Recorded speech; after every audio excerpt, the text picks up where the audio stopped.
Here's how to set boundaries on your social calendar. I'm Nicole Song, America's Work-Life Balance Coach, bestselling author of 24 Ways to Move More. And this conversation is being recorded at the end of summer. And it's a conversation that really is pertinent at so many times of the year. Now headed into fall with school, busy calendars, making shifts that are going on there. It's also heading into the holidays. We can really get overtaxed by our calendar during that time.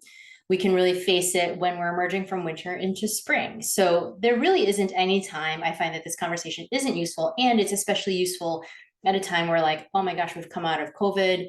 We're really doing everything that we want to all the time, and it can feel a little bit tough. So I'm going to go a little bit deeper into some of these topics today to share with you the importance of why it matters to put some boundaries on your social calendar. And so this is an essential thing to really start to tune in for yourself to understand, because the cost of having an overly busy social calendar can be pretty high. It can turn into loss of energy, fatigue, resentment, upset, especially when you're trying to do things that are actually fun for you, things that actually matter to you, things that are people that you might love. And actually what you're doing is you're coming out of it being like, why did I do that? And one of the biggest challenges I find with my own women and my clients is that they often are struggling because they're spending time with people they don't particularly care about. They're not relationships they're trying to develop. They're people that they don't really know, and they're still saying yes to those things. And to look deeper and to start to understand what it is that's causing you to say yes to these people. And it could be perfectionism, it could be people pleasing, it could be a number of things that could be going on for you. And here's a few steps to really start to get yourself clear so that you can start to set those limits and boundaries on it, so that you can actually be really engaged and present and have fun in the times that you are spending with other people. And that's the thing I think is the most essential requirement. If you're having experiences that bring you radical joy and are awesome and fulfilling, amazing, and you can pack your calendar, amazing, go do that. But if you're feeling resentful, exhausted, fatigued, and you're like, I don't really even like doing this, that's the time to start to look into these steps I'm going to share with you around this. And then if you stay to the end, I'll share with you a really easy way to maintain your energy and your clarity every single day. Okay, so let's get started. So the first thing to remember for yourself whenever you're doing this is this first step, which is so important, and one that many of us don't really do.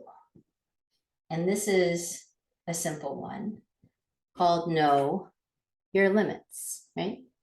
So knowing your limits is a really important thing. You should know if you are an extrovert. Extroverts love to socialize. They could have every day of the calendar booked and they're totally happy. And for them, it's like energizing, actually. It brings in more. I have dear friends who are extroverts, and for them, going to like a work event is super energizing. Going to lots of social engagements is actually really energizing. Some of you are introverts. Introverts are like, okay, I can hang out once or twice a week with people, but I need a lot of downtime in my house. I need to read a book. I need to watch television. I need to just work on my yard. I need to snuggle my pet. Those people might not want to go out as much. And even extroverts have their limits, because there can be reasons and other things that come up and being like, okay, I actually am being too social. And it's important for you to know your own limits first and to really understand what that is. And so when if you're struggling, you're like, okay, what does that look like for me? Is just to think about your ideal schedule and to think about, what does it look like? How does it feel? Is it like I'm going out once or twice a week? I'm seeing people, I'm staying engaged, or it might look like I prefer to have lunch instead of going out in the evening. Or maybe you really love having a long dinner party with your friends on the weekends. Whatever that looks like. Or if you have kids and you really enjoy the kids socializing, but you also really need some adult socializing, so you and your partner might trade off on who gets time out. Or is it that you and your partner need to have once a week date night so that you're really having some adult time together and having somebody else spend time with your kids? Knowing your limits is super important. Knowing what actually works for you is important, and actually doing this in advance is really helpful. You just take a moment and you can look and say, okay, what are my limits? What does that look like? And really start to dig in and dial in on that. And that is going to be huge for you to start to go into this next stage of understanding it. So this is the next stage, is see the cost. So we also sometimes have to know what the cost is of so much socializing. So if you are socializing constantly and you're an extrovert and it's going really well, but there's still a cost in that you're not actually spending time exercising. You're giving up all movement, you're giving up the classes that you really enjoy, you're not getting on your Peloton, whatever it is, and you're not doing that. That's one of the costs.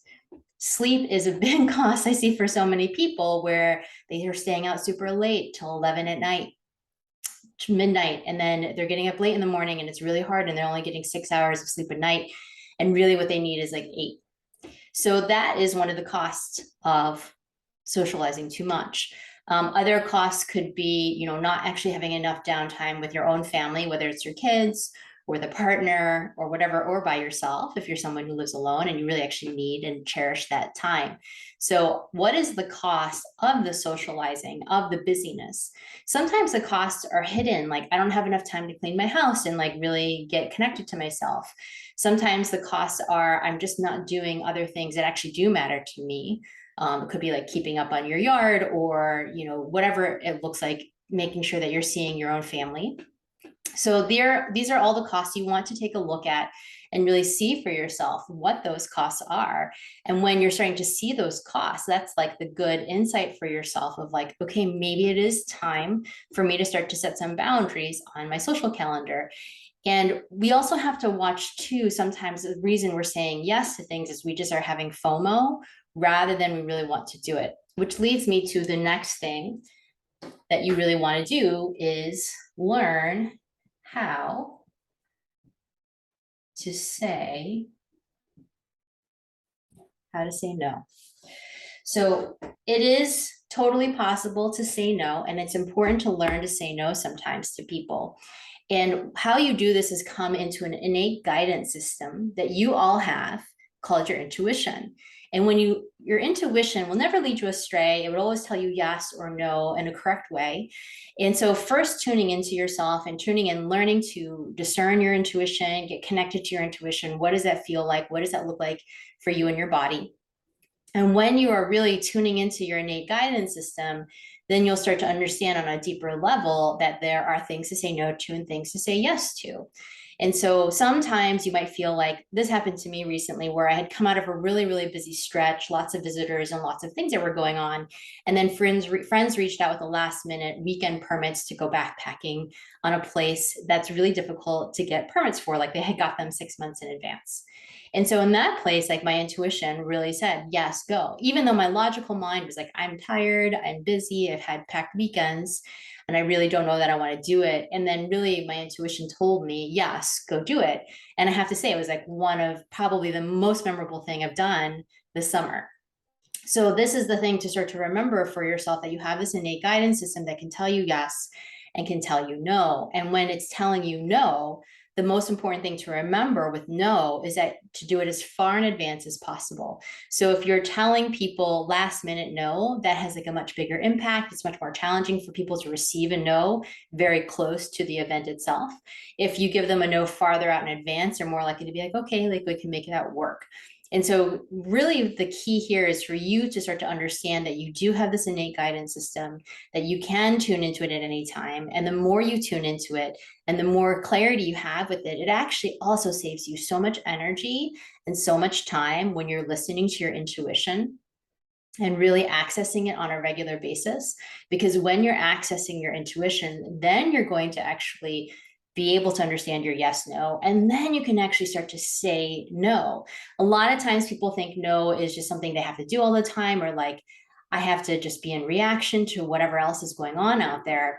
And I actually do not advocate ever saying no from reaction. Really, the key is to say, okay, I'm going to tune into my inner guidance system. I'm going to check in with myself and see if I'm truly a yes or no before I make a decision, and then before I tell somebody else what that decision is. When we're not using our innate guidance system, there's a big cost of fatigue, exhaustion. We overanalyze. We spend a lot of time thinking about things when actually the answer is simple and it's really clear. So when you start to tune into this guidance system and get connected for yourself, it makes it much easier for you to set boundaries for yourself and to understand what matters to you and what's important to you. And then to remember that you can say no to events, you can say no to people, you can say no to things with clarity, and then actually allow yourself to feel much more energetic and happy about the choices that you're making. So that's the keys. Those are the key steps. For those of you who are like, well, I do really still feel fatigued and exhausted, there can be other reasons that are behind it. And I have a 5-day morning routine challenge that is really around helping you to get settled and clear so that you can jump out of bed with clarity and with energy and feeling not fatigued by life, but actually ready for your day. And that link is below.